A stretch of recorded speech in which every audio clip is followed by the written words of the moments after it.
Hi everybody again, this is the third video in the Richard Laymon series, and today I'm going to be talking about his 2001 novel, No Sanctuary.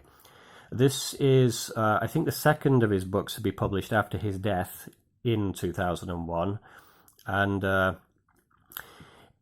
let's get on with it. So there's the front cover with the cover art. I already said this, but I far prefer the black design of the novels that his publishers were using until the mid-90s. I mean, this is really great pulpy artwork here, and I don't like that they squash it down. I don't think his name needed to be quite so enormous, but alright, anyway, so No Sanctuary from 2001. There's the front, there's the spine, and here's the back.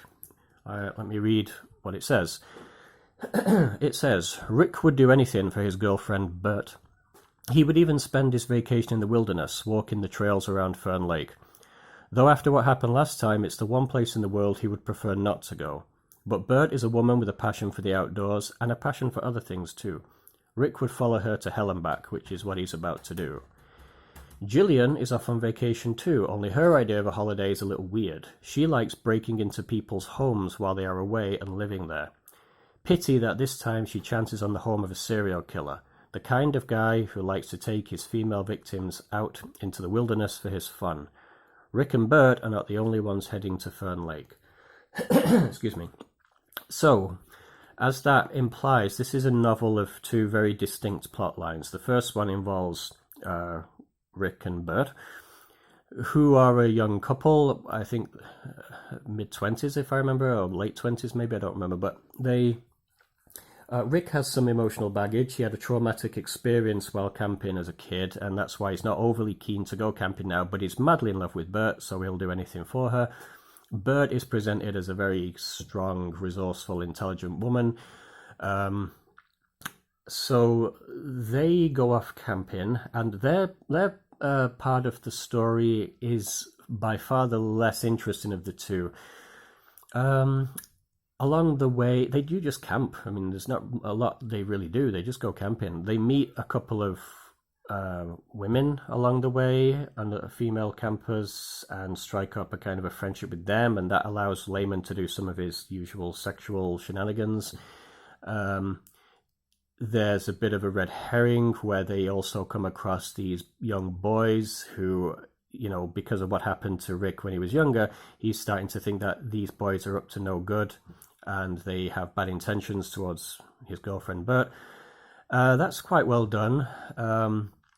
Nothing groundbreaking or anything, but I think Laymon really was trying to pad this one a little bit. They also come across this lunatic character called Angus, who serves pretty much no purpose to the plot other than to be a very odd person and a very odd moment in the novel.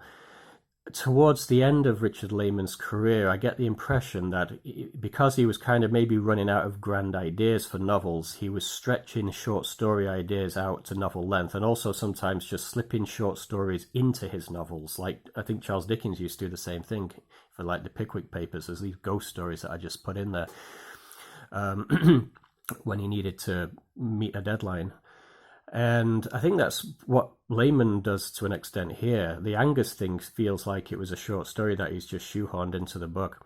So that part of the novel I found to be less interesting. By far the more interesting one, which also feels like a short story premise, is Gillian. She's this weirdo who she likes to break into people's houses when they're on holiday and live there while they're away, and live as if it's her own home.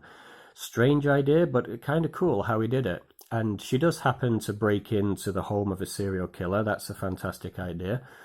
Would have worked wonderfully as a short story, like I said, or a novella.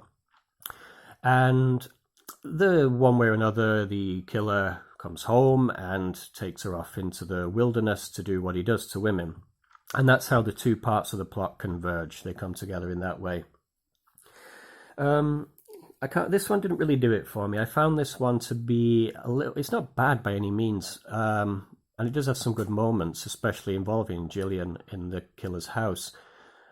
But there's not a lot to it. It's an easy read.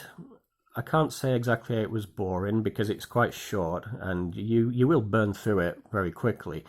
but it's just thin. There's not a lot going on here. I would have preferred this to be only focus on Gillian and the serial killer, that part of the story, and somehow work up the Rick and Bert thing into like a short story that got put into there.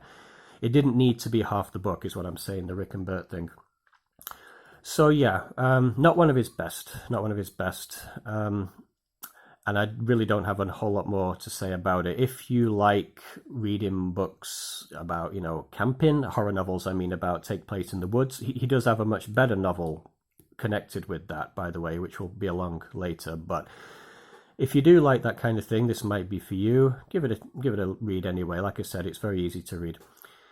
So that's going to do it for the third video. Thank you for watching if you did watch this far, and take care everyone. I'll see you soon for the fourth video.